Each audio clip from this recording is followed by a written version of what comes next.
Pwede rin kapag nabunggo ka, magkakahimatoma ka, at pwede rin parang pagka nainitan ka, magbabalingoy-ngoy ka. But they agree there's no guarantee that any vaccine is 100% effective. So what do parents do if their children have received Dengue? Sanofi's reply is nothing. Just visit the doctor as you regularly should if symptoms occur. For Dengue to be effective, it has to be administered in 3 stages. Sanofi advises parents to discuss with their doctors any possible dengue exposure of the patient before receiving the vaccine. Ito kasi has to be a discussion between the patient and the doctor, because the doctor has to be able to assess individual level what the dengue exposure of the patient is. Sanofi reiterates that the vaccine is safe. Like DOH, safety is the top priority of this company as well. But with the new data, it emphasizes that it does not recommend vaccination, especially for those who had not had dengue or those 9 years old and younger. What we would say is that today, if you know somebody who has no previous infection, we would not recommend vaccination. The vaccine is still in the market, and the company proposes a new label to reflect the new findings. Cecil Ardizabal, CNN Philippines. Malacanang says there is no reason for parents to panic. This is because Sanofi has clarified that the severe dengue strain that could be contracted by the vaccinated children is not deadly. We will tell you if there is a reason to be concerned. What we're telling you now is wala pong dahilan para maabala. The worst case scenario is matapos ng 3 taon, pang-4, 5, 6 na taon, baka magka-dengue muli. But the Justice Department orders the National Bureau of Investigation to build a case on the alleged public health danger because of an anti-dengue vaccination drive. Justice Secretary Vitaliano Aguirre wants to know if there was graft and corruption in the vaccine's acquisition. The group, Volunteers Against Crime and Corruption, says people involved in the vaccination program should be held responsible. I immediately personally met with Secretary Duque, who pledged to me, who gave me his personal number, and pledged to us the full cooperation of the DOH pagdating sa mga documentary requirements, etc., na kailangan ng facts ng NBI, ng DOJ at ng VACC para to mitigate yung mga epekto, and also to bring those, kami sa legal side, is to bring those responsible for this greatest disaster ever to befall this nation before the bar of justice, because practically this is genocide, intended or unintended. This is genocide, and people have to be responsible for this disaster. The Justice Secretary urges parents of children who were injected with Dengue and showed adverse effects to come forward and help in the investigation. Well, let's go above and beyond the headlines. Joining us now, the Director of the Institute of Molecular Biology and Biotechnology of the University of the Philippines, Manila, Dr. Edsel Maurice Salvana. Dr. Salvana, thank you very much for being here. Good evening. I'm glad to be here. So for the record, you are an infectious disease physician. Correct. And you deal with dengue on a daily basis. Absolutely. Like how? I have a couple of patients in the hospital right now, and I see a lot of patients throughout the years. I've probably seen thousands of dengue patients. And you're here because we saw that Facebook post of yours where you, well, basically try to calm or allay fears, no, of people, because very alarming nga naman talaga, no, yung unang announcement. And you also say, you even said, I do not work for Sanofi, etc., never receive money from them, etc., but you do have research expertise. Now, first of all, is it that bad a situation? Well, a while ago, you know, we hear genocide, investigation, people should be held accountable, etc. Right, yeah. So I don't think it's that bad a situation, because there were 730,000 children who were given this vaccine. But we know from data that 87% of these children have already had dengue. So we're really talking about 13% of that, just a little over 90,000, who may be at risk for more severe dengue because of the vaccine. Another tempering issue there is that about an additional 8%, so it's total 95%, in the next 3 years would have gotten infected with dengue anyway. So it's not such a big problem as 700,000, I agree it is a significant issue because this is a health issue, but and no one's died according to the trials, according to the analysis at this point. So we have to find out more of what they're talking about. Okay. Well, you also say in the first point you make, no? You say, and we quote, first of all, and this is in your Facebook post, the vaccine was never meant to be given to seronegatives. Can you explain that in very ordinary, mortal terms? Sure, absolutely. A lot of the confusion with the dengue vaccine is that it's unlike any other vaccine that we give. We give vaccines to people who have never had the disease, so they don't get the disease. Dengue is different. The dengue vaccine, you want to give it to people who've had at least one episode of dengue. So that confuses a lot of people. Why are you giving a vaccine to someone who's already had dengue? That's because dengue is unique. It has four what we call serotypes, which means that you can get dengue 4 times in your life. And so the first episode of dengue is relatively mild. Okay. But the second, third, and fourth episodes are relatively severe. So what people want to do is, when they give a vaccine here, is to reduce the severity of those subsequent infections. Okay. Dr. Salvania, let's talk about the fourth point you make, where you say, and we quote, this is why they use the word could harm, they meaning Sanofi, could harm versus definitely harms. And you say, put another way, we are talking about definite benefit versus possible harm. So this is, I think, sinasabing risk appetite. Right. So there's an absolute, it's known that dengue vaccine, when you give it to somebody who's had at least one episode of dengue, decreases the risk of severe dengue, hospitalization from severe dengue by 90%. Okay. So that's definite. That's very clear from the trials. This is the reason it got approved in the first place. And all vaccines are like that, hindi ba? Decreases your risk of getting so-and-so. Right, exactly. And that's what it's supposed to do. Okay. Also, however, no, you know, there's a question. Should there have been mass vaccination? Should there have been that program? Right. So I think that was a bit rushed. And if you see in my last point that I think that the Department of Health has to answer for that. In the Philippines, because of such a high rate of people having had at least one dengue infection, the proportion of those who could have been inadvertently vaccinated who never had dengue is not the majority. It's about 13%. If it's at 10 years old, it's 5%. If it's at 11 years old, 12 years old, it's even lower than that. Okay. So in summary, you're saying the vaccine is safe as long as it is used in a very proper way. Yes. And we should have held off on the mass vaccination program. I think so. Mass immunization. Yes, absolutely. Dr. Salvania, thank you very much for being here. Thank Salamat you. po. Thanks for inviting me. Siyempre, nagwo-worried ka ako, lalo na asawa ko kasi unang-una, ang alam namin, mapapabuti yung bata, yung pala, magkakaganon lang. Sana, kung sakasakali, ano din yan ng gobyerno. Kasi di ba unang-una sa kanila yan nagsimula eh. Hindi pa pala sila ganun ka-sure pero inilabas na nila. So wala ka talaga ako maisip tungkol dyan kasi although isa lang naman na-inject sa anak ko pero tuliro isip ko kasi syempre iniisip natin niya tulad nga na balita na pag nagkasakit eh mas malala. Kayang solusyonan yung ano na yon, sakit na if ever na magkasakit nga ng malala. Mas maganda po kung ano po ang ipapaliwanag nila na maganda para sa sa mga na-injection na ng sa dengue. Kasi syempre para malaman namin kung anong gagawin namin. Sana nga walang mangyayari kasi daw sabi, yung na-dengue pa yung injection pala, dapat pala doon sa na-dengue na.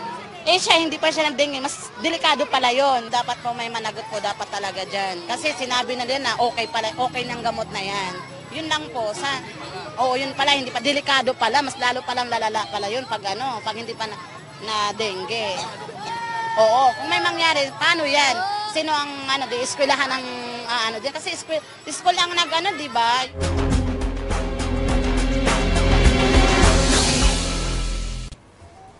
Welcome to Facebook Live here on CNN Philippines Newsnight. Let's do a little recap first of our interview with Dr. Edsel Salvania. He is an infectious disease physician, and he said he deals with dengue patients every day. As a matter of fact, he has several right now. And what he's saying basically is that, first of all, the vaccine, well, he was explaining in summary, he's saying that the vaccine is safe, that it should just have been given or used in a proper way, although he does have some reservations about having gone ahead with the mass immunization program that took place in 2016-2017. He's saying that the government could have held back on that. But basically he's saying that he talked about risk appetite, that he was saying that this is why Sanofi used the term could harm versus definitely harm. And he said, and we quote, put another way, we are talking about definite benefit versus possible harm. Although, like we said, he had agreed that this should not have been used immediately for mass vaccination until after the release of the recommendations. Of course, we found out about Dr. Salvania and his thoughts because he posted on social media, and he said that he felt that there was just a little bit too much confusion going on around the dengue vaccine, and he felt that it was just right to talk about this. We're also getting reactions on social media to our story, the dengue vaccine. She says, quote, kapalpakan ng DOH yan, death penalty para sa mga sangkot sa kapalpakan na yan dahil buhay din ang kapalit sa ginawa nila. Melinda Hesselon saying, quotes, 700,000 ng mga kabataan, kawawa naman sila. You can keep sending your comments and share with us your thoughts and opinions about all our stories tonight.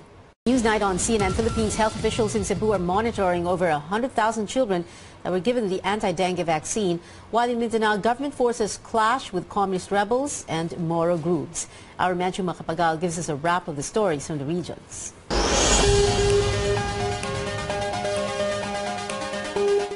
Two soldiers and 3 New People's Army rebels died in a fight between the 27th Infantry Battalion and 25 members of the NPA in the town of Lake Cebu in South Cotabato.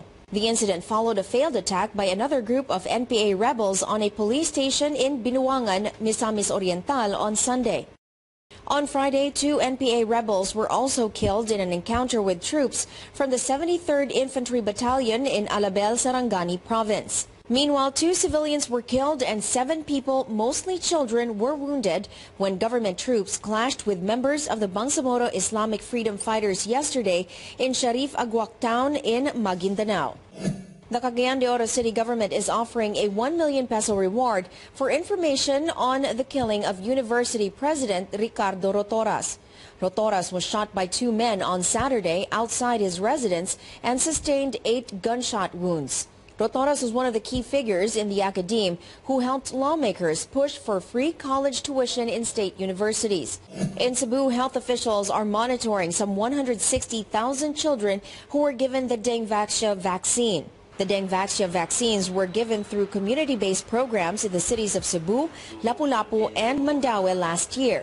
Menchu Makapagal, CNN Philippines.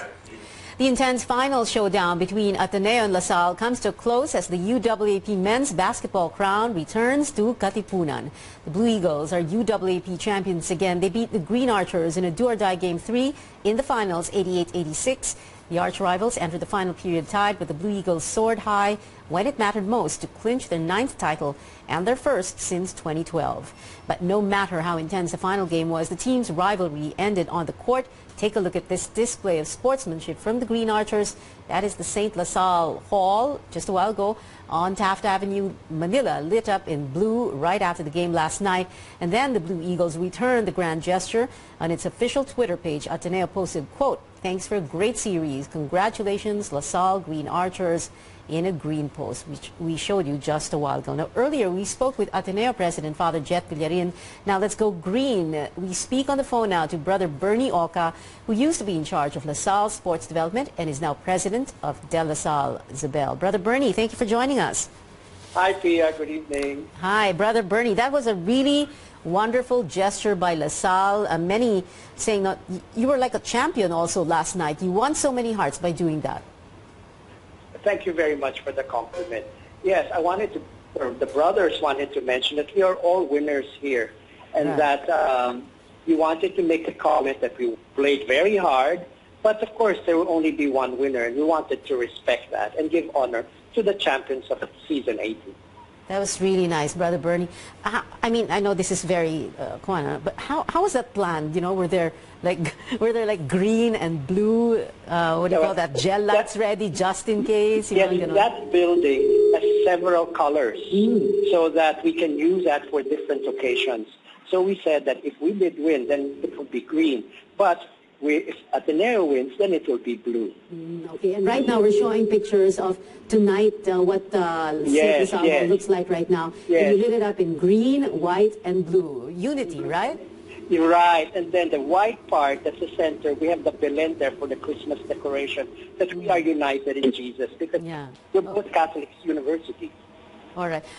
Brother Bernie, very quickly, what is it that changed in the last few decades, when it comes to the basketball rivalry and beyond that? Earlier, I had asked Father Jet Villarin the same question, and he was saying there's a lot of cooperation also going on the sidelines, and not just about sports. Ateneo and LaSalle always working very closely together on many things. Right, right. We've had several advocacies together. So sometimes you will see us in rallies together as blue and green. But we also have a lot of academic operations. We see each other in many academic fora. And I think because we are learning institutions, we therefore have the same values and interests to help our country become better through education. Brother Bernie, can you tell us, do you want another shot at an Ateneo-LaSalle rivalry, going to the finals next year, season 81? Of course. Yes. I mean, it makes things very, very exciting. And my hope next year is that the Blue Eagle Gym will become green. Oo nga. Well, kanina tinanong ko kay Father Jet. Father Jet, ang tanong ngayon ano yung building dun sa Ateneo ang pwedeng green? Meron na siyang idea. So, very open to that suggestion, to returning that favor and that gesture. Well, Brother Bernie, ako, Atenista ako, but congratulations to LaSalle, and I love LaSalle too. Much. Thank you so much, and Brother congratulations also to the Blue Eagles and the Ateneo community. Thank you very much, Brother Bernie Oka, for joining us tonight here in Newsnight. You're watching Newsnight, where we go above and beyond the headlines. Netizens reacting to the anti-dengue vaccine controversy. And it's that happy time of the year when the LRT decks out one of its trains in full Christmas decor. That and more when Newsnight returns.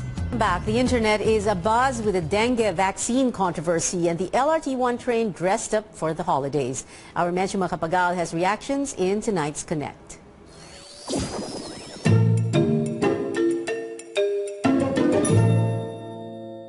That's right, Pia. Netizens are worrying about the effects of dengue vaccine, Dengvaxia, on young children who have been immunized. Twitter user Dan Louise says the controversy, which started Friday, is setting off alarms. At Pero Salir asks, aside from DOH officials, can they sue Sanofi for damages? Another netizen, JG Endrinal, says, quote, nothing worse than wanting to get better and finding out that what they gave you made things worse. End quote. Now, on a lighter note, netizens are also noticing the LRT train decorated with Christmas trimmings. This Twitter user took a photo of the interior with a caption, Christmas na sa LRT1 mga besh. Netizen Jaira Gonzalez is also impressed. She says, quote, taray ng LRT1, may pa Christmas decoration. But she posts a question, yung LRT2, wala pa ring ilalakas yung aircon? Join the conversation by visiting our website at cnnphilippines.com and follow us on social media at CNN Philippines. I'm Menchu Macapagal. Transport officials assure lawmakers airports are ready for the holiday travel rush. Airport officials faced the members of the Congressional Oversight Committee on Civil Aviation at the Senate. Manila International Airport Authority General Manager Ed Monreal says they have sufficient X-ray machines to check passenger luggage. He says, just like last year, the agency disapproved applications for chartered flights. The ATS Immigration Bureau has also vowed to deploy 500 immigration officials to serve passengers during the holiday season. Monreal also says they have sorted out some airport procedures to facilitate passenger movement in the terminals. Minsan po may mga pilang nangyayari sa Terminal 3 kasi nagkaroon ng notion yung mga pasahero ho natin na pagbaba mo sa unang gate, yun na lang lahat ang kinoconcentrate nila. So tinanggal ho namin yung mga signage na per airline. So lahat ho yan pwede na ho nilang gamitin.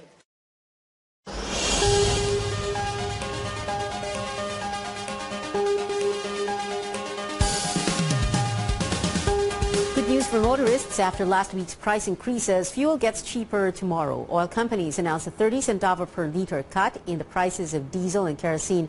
No change, though, in gas prices this week. The adjustments reflect movements in the international oil market. In entertainment, Miss Universe 2017 Demili Nell Peters is coming to the Philippines. She will be joined by Miss Universe 2016 Iri Mitno and some of this year's contestants for a series of events. They will grace the Women of Significance Gala Night organized by the Philippine Tourism Department. The beauty queens will also join a fashion show. The Miss Universe organization made the announcement on its official page. And that's it for tonight. Thank you for your time. I'm Pia Ontiveros. See you again tomorrow for News Night, where we go above and beyond the headlines.